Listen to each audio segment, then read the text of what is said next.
We're going to learn about some best practices for choosing and using a 3PL, a third-party logistics provider, with my guest today, Frank McGuigan.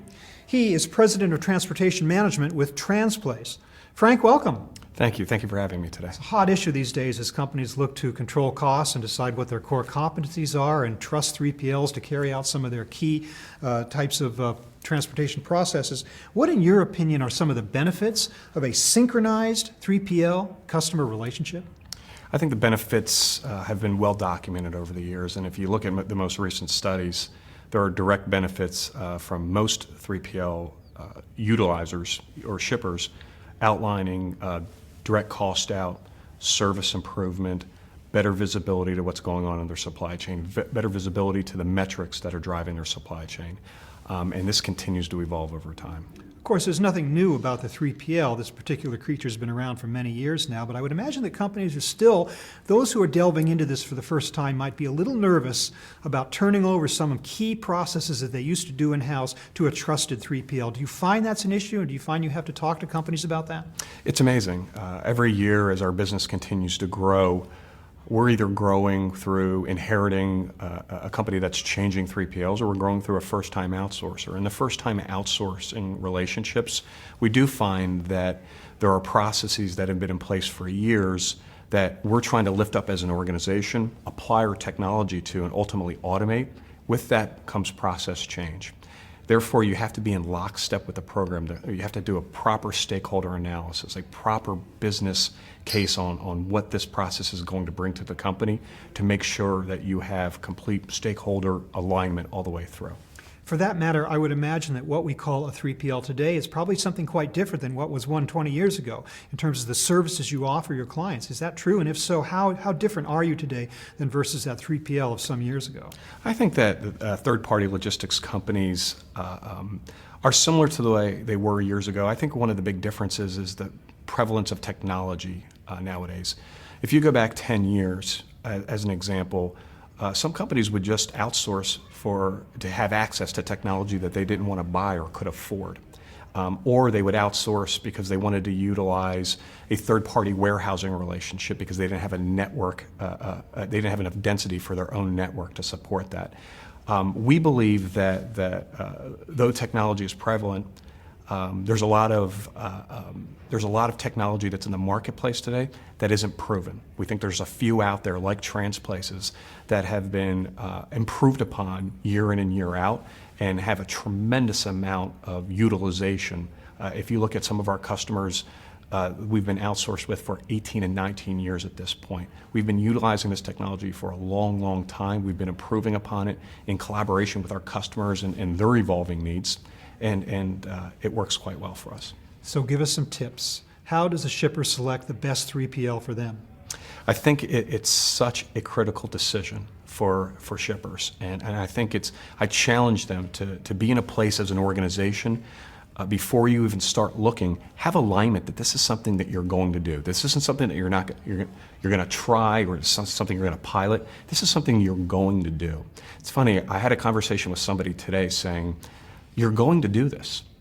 You will make this investment in a technology to improve your business, to get the benefits of the technology for your business and the benefits of outsourcing.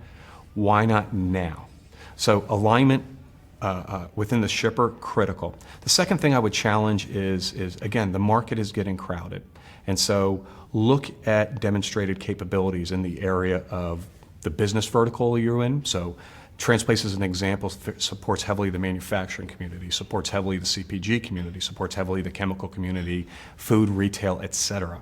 If you're talking to a company that does chemicals but doesn't do anything else, as an example, they can't really support your CPG needs. They don't know what it's like to service the Walmart supply chain. There's intricacies, there's overlaps in all supply chains, but there's intricacies to each vertical that you better make sure that your business partner has the experience to configure your technology around and to make sure your operators know how to actually execute the business. Very critical thing. I would also challenge them to look at the continuous improvement culture of the company that you're doing business with. How do you do that? You talk to their customers. You understand where the company invests their money. At Transplace, as an example, we have a defined strategic account management program. We invest in that. We have a leader for that area. We have a defined Lean Six Lean Six Sigma program. We invest in that. We have an actual department that does that. These are process and continuous improvement mechanisms within our organization, which we bring to bear on our customers' supply chain, so that year in and year out, they're just not hiring us to execute a piece of their business, they're hiring us to improve their business. And as we discussed earlier, many of our customers' businesses are evolving and changing rapidly. Whether they're divesting, whether they're growing, whether they're investing in acquiring companies, these are things that you need to be able to have the engineering capability and break down what's possible within these different areas. Okay, but I want to ask you about that year in, year out part. Sure. Let's say all the criteria are there up front and you've got a 3PL you think is going to work for you, but then the question is, how do you maintain a strong, long-lasting relationship with that 3PL? What are some tips there? I think that it starts with mutual commitment to the relationship. We have a QBR process, a quarterly business review process, that we challenge our customers to join us in.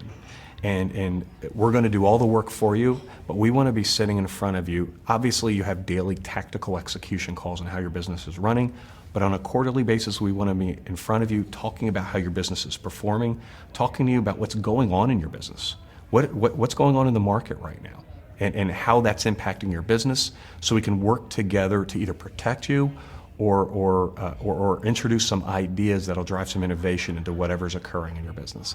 But it's a two-way street. If you're not investing energy and human resource commitment into the business relationship, it will be suboptimal. And every single one of our potential 3PL customers, I challenge them to support that up front. And if they don't, I always tell them, the relationship will not be, it'll be good, but it won't be as good as you want it to be. Yeah. But specifically, what are some best practices that shippers can implement to improve their transportation options? There are significant opportunities for improvement. As an organization, we look at, we have a strong engineering group that looks at the business. We baseline what's occurring. We benchmark to see what's better out in the marketplace. So we'll take a network. We'll understand, we'll break it down by mode, we'll benchmark it over the $5 billion of data that we have running through our system and say, okay, we think there's opportunities here, but not really here. We'll look at it and say, maybe there's opportunities for mode shift, maybe there's opportunities for network rationalization, i.e. where are you holding your inventory points? And in this growing capacity-concerned market that we're dealing with, we're actually going to counsel you on your shipping processes. How are you shipping today? Are you a carrier-friendly shipper? What are the things that you can do to be more of a carrier-friendly shipper? That's how far upstream we're going to make our customers better. Yeah, we're hearing more and more about that carrier-friendly shipper thing as I'm not sure I want to say balance of power, but as the dynamic shifts more in favor of the carrier when capacity is tightened, it's interesting how that becomes more of an issue, that shippers have to start taking that into account. They have to. It's a classic supply and demand issue. And so if you have freight that needs to be moved, but you're a more difficult company to deal with, or you have more restricted hours, or it's hard for a carrier to get in and out of your facility on a timely basis, a carrier recognizes that as inefficient business for them. They do. They're much, much more data-driven than they were in the past, and they will chase freight that is easier and less and more efficient for them. Yeah. Well, Frank, thank you so much for helping us to understand some ways in which shippers can work with 3PLs in today's very uncertain transportation environment. Thank you very much for being with us. The pleasure is mine. Very nice meeting you. I've been speaking with Frank McGuigan of Transplace. Thank you very much for watching.